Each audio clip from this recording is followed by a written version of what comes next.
Friends, welcome back to my channel. ಎಲ್ಲರೂ ಹೇಗಿದ್ದೀರಾ? I hope ನೀವೆಲ್ಲ ತುಂಬ ಚೆನ್ನಾಗಿದ್ದೀರಾ ಅಂತ ಭಾವಿಸ್ತಾ ಇವತ್ತಿನ ವಿಡಿಯೋನ ಸ್ಟಾರ್ಟ್ ಮಾಡಿಬಿಡೋಣ. ಇವತ್ತು ನಮ್ಮೂರಲ್ಲಿ ಹಬ್ಬ ನಡೀತಾ ಇದೆ.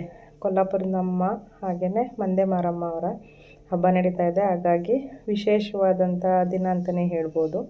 ಇವತ್ತಿನ ದಿನ ದೇವ್ರ ಮನೆಯೆಲ್ಲ ನೋಡೋದಕ್ಕೆ ನನಗಂತೂ ತುಂಬ ಅಂದರೆ ತುಂಬಾ ಖುಷಿಯಾಗುತ್ತೆ. ಇಲ್ಲಿ ಒಂದು ಸ್ಪೆಷಲ್ ಏನು ಅಂದರೆ, ನಾನಿವತ್ತು ಕಾಮಾಕ್ಷಿ ದೀಪನ ಹಚ್ತಾ ಇದ್ದೀನಿ. ಕಾಮಾಕ್ಷಿ ದೀಪ ಹಚ್ಚಿದ್ರೆ ತುಂಬ ಒಳ್ಳೆಯದು ಅಂತ ಹೇಳ್ತಾರೆ.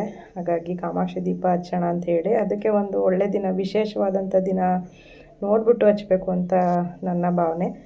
ಇವತ್ತು ಆರತಿ ಇತ್ತು, ಹಾಗಾಗಿ ಮನೆಯಲ್ಲಿ ಪೂಜೆ ಎಲ್ಲ ಮಾಡಿ ವಾರ ಎಲ್ಲ ಆಯಿತು. ಹಾಗೆ ಹೊಸದು ಕಳಸದ ಕೆಳಗಡೆ ಏನು ತಾವರ ಹೂವಿನ ಬಟ್ಲಿಡ್ತಾರೆ, ಅದು ಕೂಡ ಹೊಸದು.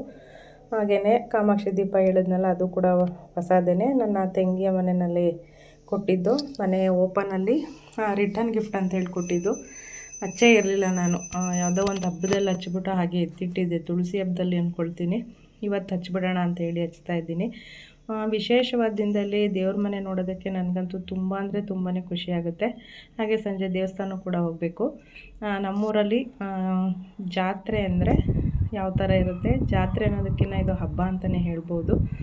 ದೇವಸ್ಥಾನಕ್ಕೆ ಹೋಗೋಕ್ಕೆ ರೆಡಿ ಆಗಬೇಕು. ಹಾಗಾಗಿ ಸ್ಯಾರಿ ಹಾಕ್ಕೊಂಡು ಹೋಗೋಣ ಅಂತ ಹೇಳ್ಬಿಟ್ಟು ಸ್ಯಾರಿನ ತೆಗೆದಿಟ್ಕೊಂಡಿದ್ದೀನಿ. ಮೆಂತ್ಯ ಕಲರು ಹಾಗೆ ಪರ್ಪಲ್ ಕಲರ್ ಬರುತ್ತೆ ಇದು ಬಾರ್ಡರು. ಫೋನಲ್ಲಿ ಈ ಥರ ಕಾಣಿಸ್ತಾ ಇದೆ ಅಷ್ಟೇ, ಸ್ವಲ್ಪ ಹೆಚ್ಚು ಕಡಿಮೆ ಕಲರ್ ಕಾಣಿಸ್ತಾ ಇದೆ. ಸೀರೆ ಇದು ಯಾವುದು ಅಂದರೆ, ನನಗೆ ನಮ್ಮ ಅತ್ತಿಗೆ ಕೊಟ್ಟಿದ್ದು. ಗೌರಿ ಹಬ್ಬದಲ್ಲಿ ಅವ್ರ ಸ್ಕೂಲ್ಗೆ ನಾನು ಬಳೆ ತೊಡ್ಸೋದಕ್ಕೆ ಹೋಗಿದ್ದೆ. ಆವಾಗ ನನಗೆ ಗೌರಿ ಹಬ್ಬದ ದಿವಸ ತೊಗೋಬೇಕು ಅಂತೇಳಿ ತುಂಬಾ ಬಲವಂತ ಮಾಡಿಕೊಟ್ರು. ಸೀರೆ ಕಾಂಬಿನೇಷನ್ಸು ತುಂಬ ಅಂದರೆ ತುಂಬ ಚೆನ್ನಾಗಿದೆ. ಬಟ್ ನಾನು ಬಾರ್ಡ್ರ್ ಸೀರೆ ಎಲ್ಲ ಉಡೋದು ಸ್ವಲ್ಪ ಕಡಿಮೆನೇ, ಯಾಕಂದರೆ ದಪ್ಪ ಇರೋದ್ರಿಂದ ಅಷ್ಟು ಚೆನ್ನಾಗಿ ಕಾಣಲ್ಲ ನನಗೆ ಅಂದ್ಬಿಟ್ಟು ನಾನು ಯಾವಾಗಲೂ ನೆಗ್ಲೆಕ್ಟ್ ಮಾಡ್ತಾ ಇರ್ತೀನಿ. ಬಟ್ ಈ ಸೀರೆ ಹಾಕ್ಕೊಂಡಾಗಂತೂ ಕಲರು ತುಂಬ ಅಂದರೆ ತುಂಬ ಚೆನ್ನಾಗಿ ಕಾಣಿಸ್ತಾ ಇತ್ತು. ಬಟ್ ಈ ಕಲರ್ ನನ್ನ ಕಾಂಬಿನೇಷನಲ್ಲಿ ಇರಲಿಲ್ಲ. ಹಾಗೆಯೇ ಆ ಸೀರೆ ಕೂಡ ನಾನು ಉಟ್ಟಿರಲಿಲ್ಲ. ಹೊಲಿಸ್ಕೊಂಬಂದು ಸುಮಾರು 6 ತಿಂಗಳು ಅಂತಲೇ ಹೇಳ್ಬೋದು. ಯುಗಾದಿಗೂ ಗೌರಿಗೂ 6 ತಿಂಗಳು ಹೆಚ್ಚು ಕಡಿಮೆ ಇರುತ್ತೆ ಅಂತ ಹೇಳಿ. ಬ್ಲೌಸು ಕೂಡ ರೆಡಿ ಇತ್ತು. ಹಾಗಾಗಿ ಯಾವುದಾದ್ರೂ ಒಂದು ಸ್ಪೆಷಲ್ ಆಗಿರೋ ಡೇ ಬರಲಿ ಉಟ್ಕೊಳ್ಳೋಣ ಅಂದ್ಕೊಂಡು ಹಾಗೆ ಇಟ್ಟಿದ್ದೆ. ಇವತ್ತು ಆ ಡೇ ಬಂತು ಅಂತಲೇ ಅನ್ಕೋಬೋದು. ಬ್ಲೌಸೆಲ್ಲ ಹೊಲಿಸಿದ ಜಾಸ್ತಿ ದಿವಸ ಇಡಬಾರ್ದಂತೆ ಸೀರೆಗಳನ್ನ, ಆ ಥರ ಉಟ್ಕೊಂಡು ಬಿಡ್ಬೇಕಂತೆ. ನೋಡೋಣ ಇವತ್ತು ಹಾಕೊಂಡ್ಬಿಡೋಣ ಅಂದ್ಬಿಟ್ಟು ಫಸ್ಟು ದೇವಸ್ಥಾನಕ್ಕೆ ಇವಾಗ ರೆಡಿ ಆಗೋಣ ಅಂದ್ಬಿಟ್ಟು ರೆಡಿ ಆಗ್ತಾಯಿದ್ದೀನಿ. ಸಿಂಪಲಾಗೆ ಒಂದು ಚಿಕ್ಕ ಓಲೆ ಜುಮ್ಕಿ ಇಟ್ಕೊಂಡು ಹೋಗೋಣ ಅಂದ್ಕೊಂಡಿದ್ದೀನಿ. ಯಾಕಂದರೆ ಜಾತ್ರೆ ಟೈಮಲ್ಲಿ ಅಷ್ಟೊಂದು ದೊಡ್ಡ ಒಡವೆ ನನಗೆ ನಾನು ಅಷ್ಟೊಂದು ದೊಡ್ಡದೆಲ್ಲ ಹಾಕ್ಕೊಳ್ಳೋಕೆ ಇಷ್ಟಪಡೋದಿಲ್ಲ. ಹಾಗೆ 2 ಕಡೆ ದೇವಸ್ಥಾನಕ್ಕೆ ಹೋಗಬೇಕಿತ್ತು. ಬಾಳೆಹಣ್ಣು, ತೆಂಗಿನಕಾಯಿ, ಹೂವು, ಹಾಗೆ ಇಲ್ಲಿ ನಾನು ಬಿಸಿ ಅನ್ನನ ಮಾಡ್ಕೊಂಡಿದ್ದೀನಿ. ಇದು ಮಡಿಯಿಂದ ಮಾಡ್ಕೋಬೇಕು. ಮೊಸರನ್ನ ತೊಗೊಂಡೋಗ್ಬೇಕು ದೇವ್ರಿಗೆ. ಇದು ಮುಂಚೆಯಿಂದನೂ ಮಾಡ್ತಾಯಿದ್ರು. ಬಟ್ ನಮ್ಮ ಮಾವವ್ರಿಗೆ ಹುಷಾರಿಲ್ದಾಗ ನಮ್ಮ ಅತ್ತೆಯವ್ರು ಬಿಟ್ಬಿಟ್ಟಿದ್ರಂತೆ ಹಬ್ಬ ಎಲ್ಲ ಮಾಡೋದು. ಹಾಗೆಯೇ ಮನೆಯಲ್ಲಿ ಕಳ್ಸೋ ಕೂಡ ಅವ್ರು ಇಟ್ಟಿರಲಿಲ್ಲ. ಮದುವೆ ಆಗಿ ಬಂದಮೇಲೆ ನನ್ನ ಕೈಲೇ ಅವಾಗ ಇಡಿಸಿದ್ದು. ಆಮೇಲೆ ಮನೆಯೆಲ್ಲ ಸ್ವಲ್ಪ ಆಲ್ಟ್ರೇಷನ್ ಎಲ್ಲ ಮಾಡ್ಕೊಂಡ್ಮೇಲೆ ಕಾಯಿ ಕಳಸ ಅಂತ ಇಡೋಕ್ಕೆ ಶುರು ಮಾಡಿದ್ದು. ಈಗ ಒಂದು 15-16 ವರ್ಷ ಆಯಿತು ಅಂತಲೇ ಅನ್ಬೋದು. ದೇವಸ್ಥಾನಕ್ಕೆ ಹೋಗೋದಕ್ಕೆ ಬಿಸಿ ಅನ್ನ ಮಾಡ್ಕೊಂಡಿದ್ನಲ್ಲ, ಅದಕ್ಕೆ ಮೊಸರು ತಂದಮೇಲೆ ಮೊಸರು ಹಾಕ್ಕೊಂಡು ಎತ್ತಿಡ್ಕೋಬೇಕು. ಬಿಸಿ ಹಾಕಿದ್ರೆ ಬಾಕ್ಸ್ ಎಲ್ಲ ಫುಲ್ ಟೈಟ್ ಆಗಿಬಿಡುತ್ತೆ. ಅದಕ್ಕೆ ಸ್ವಲ್ಪ ಹೊತ್ತು ಹಾರಕ್ಕೆ ಇಟ್ಬಿಡೋಣ ಅಂತ ಹೇಳಿ ಹಾಕ್ಕೊಂಡಿದ್ದೀನಿ. 2 ದೇವಸ್ಥಾನಕ್ಕೂ ಇದು ತೊಗೊಂಡೋಗ್ತಾ ಇರೋದಂಥದ್ದು.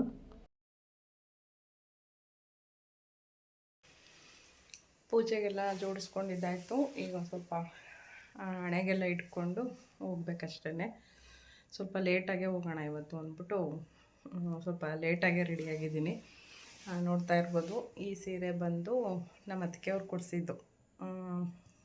ಗೌರಿ ಹಬ್ಬದ ಹಿಂದಿನ ದಿನ ಬಳೆ ತೊಡ್ಸೋದಕ್ಕೆ ಹೋಗಿದ್ದೆ. ವಿಡಿಯೋ ನೋಡಿರ್ತೀರ ಅಂದ್ಕೊಂಡಿರ್ತೀನಿ. ಆವಾಗ ಕೊಡಿಸಿದ ಸೀರೆ ಇದು. ನೋಡಿ ಯಾವ ಥರ ಇದೆ ಅಂತ. ಮೆಂತ್ಯ ಮತ್ತು ಪರ್ಪಲ್ ಕಲರ್ ಬಾರ್ಡ್ರ್ ಇದೆ. ತುಂಬಾ ಚೆನ್ನಾಗಿದೆ ಸೀರೆ ಮಾತ್ರ.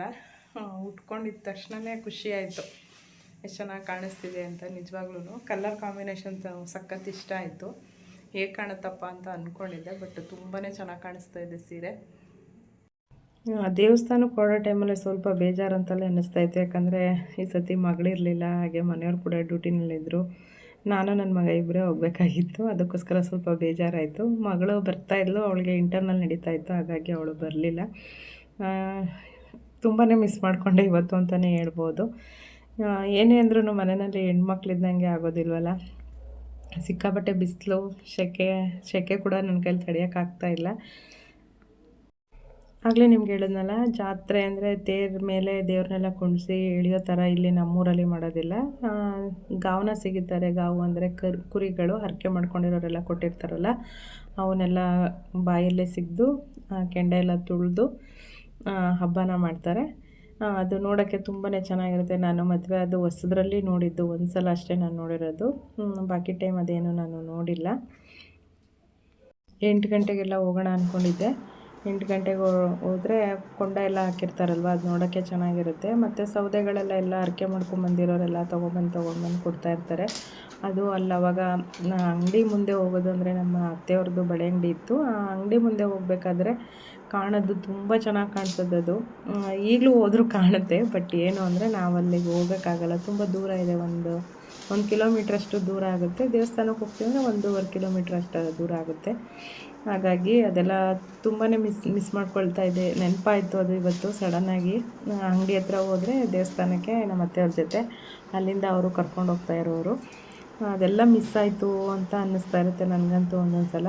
ಬನ್ನಿ ದೇವಸ್ಥಾನಕ್ಕೆ ಹೋಗಿ ಬರೋಣ ಹೇಗಿರುತ್ತೆ ಅಂತ. ಇದು ದೇವ್ರ ತರಕ್ಕೆ ಮುಂಚೆ ದೇವ್ರು ತಂದಾಗ ದೇವಸ್ಥಾನದ ಹತ್ರ ಈ ಥರ ಎಲ್ಲ ದೇವ್ರು ಬಂದು ಮೈ ಮೇಲೆ ಈ ಥರ ಎಲ್ಲ ಆಡ್ತಾ ಇರ್ತಾರೆ.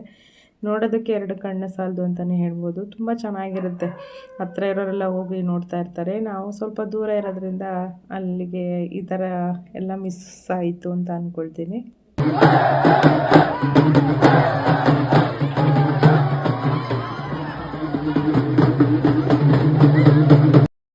ಅನ್ನ ಎಲ್ಲ ಫುಲ್ ತಣ್ಣಗಾಯಿತು. ತಣ್ಣಗಾದ್ಮೇಲೆ ಮೊಸರನ್ನ ಹಾಕ್ಕೊಂಡು ಇವಾಗ ತೊಗೊಂಡು ಹೋಗ್ತಾಯಿದ್ದೀನಿ. ಫಸ್ಟು ಮಂದೇ ಮಾರಮ್ಮನ ದೇವಸ್ಥಾನಕ್ಕೆ ಹೋಗೋಣ ಅಂತ ಹೊರಡ್ತಾಯಿದ್ದೀವಿ. ಇಲ್ಲೂ ಅಷ್ಟೇ ತುಂಬ ಅಂದರೆ ತುಂಬ ಜನ ಇದ್ದರು. ಗೇಟಿಂದ ಆಚೆ ಇತ್ತು ಜನ. ನೋಡಿ, ಇಲ್ಲಿಂದ ಕ್ಯೂ ಸ್ಟಾರ್ಟ್ ಆಗಿರೋದು. ಹೆಂಗಪ್ಪ ಹೋಗೋದು ಅಂತ ಅಂದ್ಕೊಂಡಿದ್ವಿ. ನೋಡೋಣ, ಒಳಗೆ ಹೋಗೋಣ ಅಂದ್ಬಿಟ್ಟು ಒಳಗಡೆ ಎಲ್ಲ ನೋಡಿಕೊಂಡು ಬಂದ್ವಿ. ಅಷ್ಟೊತ್ತಿಗೆ ಕ್ಯೂ ಸ್ವಲ್ಪ ಕಡಿಮೆ ಆಯಿತು. ಕಡಿಮೆ ಆದಮೇಲೆ ಕ್ಯೂನಲ್ಲಿ ಹೋಗಿ ದರ್ಶನ ಎಲ್ಲ ಮಾಡ್ಕೊಂಡು ಬಂದ್ವಿ. ಆರತಿ ಎಲ್ಲ ತೊಗೊಂಡು ಬಂದು ದೇವಸ್ಥಾನದಲ್ಲೇ ಎಲ್ಲ ಬೆಳಗ್ಕೊಂಡು ತೊಗೊಂಡೋಗ್ತಾರೆ. ಬಟ್ ನನಗೆ ನಮ್ಮ ಅತ್ತೆಯವರು ಆ ಥರ ರೂಢಿ ಮಾಡಿಲ್ಲ. ಮಗಳು ಹುಟ್ಟಿದಾಗ್ಲಿಂದನೂ ಮನೆಯಲ್ಲೇ ದೇವ್ರ ಹೆಸರುಗಳೆಲ್ಲ ಹೇಳಿ ಮನೆ ಹತ್ರನೇ ಎದುರೊಪ್ಪಿಸ್ತೀವಿ ಅಂತ ಹೇಳ್ತೀವಲ್ಲ, ಆ ಥರ ನಾನು ಮಾಡ್ಕೊಂಡಿರೋದು.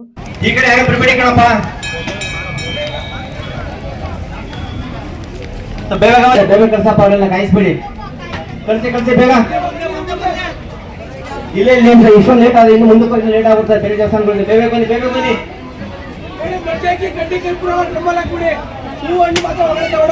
ಗಡ್ಡೆ ಕರ್ಪೂರ ಮಡ್ಲಾಕಿ ದಯವಿಟ್ಟು ಬಂದಾಕಿ. ಅಲ್ಲ ನಾಗರಾಜ್, ಪ್ಲೇಟ್ಗಳು ಖಾಲಿ ಆಗುವಂತೆ ಕಣಪ್ಪ. ನಾಗರಾಜ್ ಅಲ್ಲ ಅವ್ರೆ.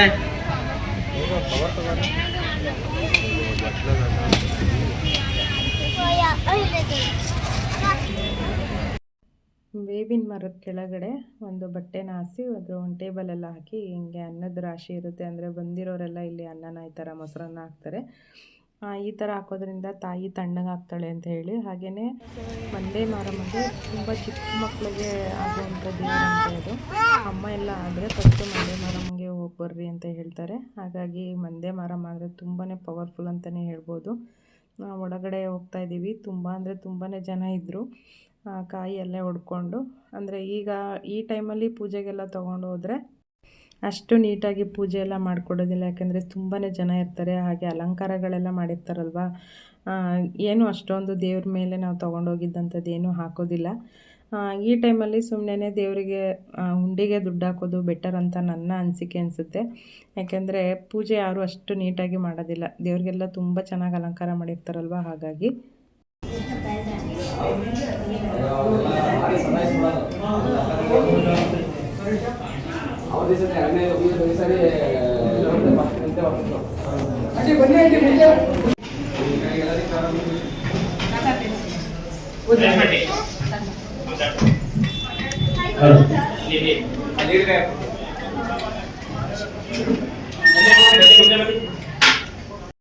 ಅಲ್ಲೂ ಕೂಡ ಪೂಜೆ ಎಲ್ಲ ತುಂಬ ಚೆನ್ನಾಗಾಯಿತು. ಅಲ್ಲಿಂದ ಮುಗಿಸ್ಕೊಂಡು ನಾವಿವಾಗ ಕೊಲ್ಲಾಪುರದ ಅಮ್ಮನ ದೇವಸ್ಥಾನ ಕಡೆ ಹೋಗ್ತಾ ಇದ್ದೀವಿ.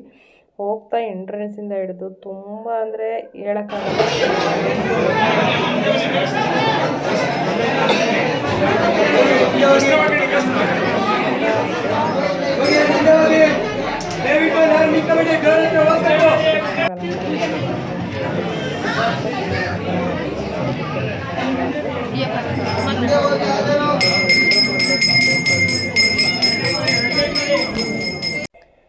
ಕೆಲವು ಕಡೆ ನಿಜವಾಗ್ಲೂ ಡಿಫ್ರೆಂಟಾಗಿ ಹಬ್ಬಗಳನ್ನ ಮಾಡ್ತಾರೆ. ಹಾಗೆ ನಮ್ಮ ಕುಣಿಗಲ್ಲಲ್ಲೂ ಅಷ್ಟೇ ತುಂಬಾ ಡಿಫ್ರೆಂಟ್ ಅಂತಲೇ ಹೇಳ್ಬೋದು. ಈ ಹಬ್ಬ ಮಾತ್ರ ತುಂಬ ಚೆನ್ನಾಗಿರುತ್ತೆ ನೋಡೋದಕ್ಕೆ. ನೋಡ್ತಾ ಇರ್ಬೋದು ಜನ ಎಷ್ಟಿದ್ರು ಅಂತ. ನಾನು ಅಷ್ಟೇ ಇಲ್ಲಿ ಕ್ಯೂನಲ್ಲಿ ನಿಂತ್ಕೊಳ್ಳೋಕೆ ಹೋಗಲಿಲ್ಲ. ಅಲ್ಲಿ ಯಾರೋ ಗೊತ್ತಿರೋರು ಒಬ್ಬರಿದ್ರು ಅಂದ್ಬಿಟ್ಟು ಬಿಡಿಸ್ಕೊಂಡು ಮುಂದಕ್ಕೆ ಹೊರಟೋದೆ. ಸಿಕ್ಕಾಪಟ್ಟೆ ಜನ ಇದ್ದರು. ಹಾಗೆ ಇಲ್ಲೂ ಅಷ್ಟೇ ಕೊಂಡ ಎಲ್ಲ ಹಾಕ್ಬಿಟ್ಟಿದ್ರು ಆಲ್ರೆಡಿ. ಸ್ವಲ್ಪ ಲೇಟಾಗಿ ಹೋಗಿದ್ದು. 7 ಗಂಟೆ 7:15ಗೆಲ್ಲ ಕೊಂಡ ಎಲ್ಲ ಹಚ್ಬಿಡ್ತಾರೆ. ನಾವು ಹೋದಾಗ 8:30 8:45 ಆಗಿತ್ತು ನಾವು ದೇವಸ್ಥಾನದೊಳಗೆ ಹೋದಾಗ. ನಿಜವಾಗ್ಲೂ ತುಂಬಾ ಚೆನ್ನಾಗಿ ಅಲಂಕಾರ ಮಾಡಿದರು. ಆ ಕೊಂಡ ಹಚ್ಚಿದ್ದು ಏನು ಅದು ಕಾವಿದೆ ನಿಜವಾಗ್ಲೂ ಎಷ್ಟು ದೂರ ಹೊಡಿತಾ ಇತ್ತು ಅಂದರೆ ಜನಗಳೆಲ್ಲ ದೇವಸ್ಥಾನ ಕಡೆ ಹೊರಟೋಗ್ಬಿಟ್ಟಿದ್ರು. ಅಷ್ಟು ಜನ ಇದ್ದರು. ಆಮೇಲೆ ಜಾತ್ರೆ ಅಂದರೆ ಗೊತ್ತಲ್ಲ, ಈ ಥರ ಎಲ್ಲ ಐಟಮ್ ಎಲ್ಲ ಸಿಕ್ಕಾಪಟ್ಟೆ ಜನ ಜೋಡಿಸ್ಕೊಂಡಿದ್ರು. ಬಟ್ ನಾವೇನು ತೊಗೊಳಕ್ಕೆ ಹೋಗಿಲ್ಲ, ಜಸ್ಟ್ ನೋಡ್ಕೊಂಡು ಬಂದ್ವಿ. ಹಾಗೂ ಪಿಂಗಾಣಿ ಐಟಮ್ ಎಲ್ಲ ಇತ್ತು. ನನ್ನ ಫ್ರೆಂಡ್ ಕೂಡ ಸಿಕ್ಕಿದ್ರಲ್ಲೇ. ಅವ್ರು ಬೇಕು ಅಂತ ಕೇಳೋಣ ಅಂದ್ಬಿಟ್ಟು ಹೋದ್ವಿ. ಬಟ್ ರೇಟೆಲ್ಲ ತುಂಬಾ ಜಾಸ್ತಿ ಆಯಿತು ಅಂತಲೇ ಹೇಳ್ಬೋದು. ನಾನು ಈಗ ಸಂತೆನಲ್ಲಿ ತೊಗೊಂಡು ಬಂದಿದ್ದಂತೂ ಬರೀ 100 ರೂಪೀಸ್ ಕೊಟ್ಟಿದ್ದೆ ಒಂದೊಂದಕ್ಕೆ. ಇವರಿಲ್ಲಿ ಒಂದೊಂದು 250 ಹೇಳಿದ್ರು. ಹಾಗಾಗಿ ನಾವೇನಿಲ್ಲಿ ತೊಗೊಳಕ್ಕೆ ಹೋಗಲಿಲ್ಲ. ನೆಕ್ಸ್ಟ್ ಟೈಮು ಸಂತೆಗೆ ಹೋದಾಗ ತಂದ್ರೆ ಆಯಿತು ಅಂದ್ಬಿಟ್ಟು ಬಂದ್ವಿ. ಗೊತ್ತಿದ್ದೂ ಜಾಸ್ತಿ ದುಡ್ಡು ಕೊಡೋದಕ್ಕೆ ನಿಜವಾಗ್ಲೂ ಬೇಜಾರು ಅನಿಸುತ್ತೆ. ಮತ್ತು ಸುಮ್ಮನೆ ಯಾಕಷ್ಟೊಂದು ಕೊಡಬೇಕು ಅಂತ ಅನಿಸುತ್ತೆ. ಹಾಗಾಗಿ ಅಲ್ಲೇನೂ ತೊಗೊಳಕ್ಕೆ ಹೋಗಲಿಲ್ಲ. ದೇವ್ರ ದರ್ಶನ ಎಲ್ಲ ಮುಗಿಸ್ಕೊಂಡು ಎಲ್ಲ ನೋಡಿಕೊಂಡು ಇವಾಗ ನಾವು ಮನೆ ಕಡೆ ಹೊರಡ್ತಾ ಇದ್ದೀವಿ. ಇನ್ನು ನೈಟೆಲ್ಲ ದೇವಸ್ಥಾನದಲ್ಲಿ ತುಂಬಾ ವಿಶೇಷವಾದಂಥ ಆಚರಣೆಗಳೆಲ್ಲ ಮಾಡ್ತಾರೆ. ಬಟ್ ಅದೆಲ್ಲ ನೋಡೋಕ್ಕೆ ನಾವು ಉಳ್ಕೋತೀವೋ ಇಲ್ವೋ ಗೊತ್ತಿಲ್ಲ. ಹಾಗಾಗಿ ಇವತ್ತಿನ ವಿಡಿಯೋನ ಇಲ್ಲಿಗೆ ಎಂಡ್ ಮಾಡ್ತಾ ಇದ್ದೀನಿ. ಮತ್ತೊಂದು ಒಳ್ಳೆ ವಿಡಿಯೋ ಜೊತೆ ನಾನು ನಿಮ್ಮನ್ನು ಭೇಟಿ ಆಗ್ತೀನಿ. Thank you for watching. Thank you so much. ನಗ್ತಾಯಿರಿ, ನಗಿಸ್ತಾಯಿರಿ.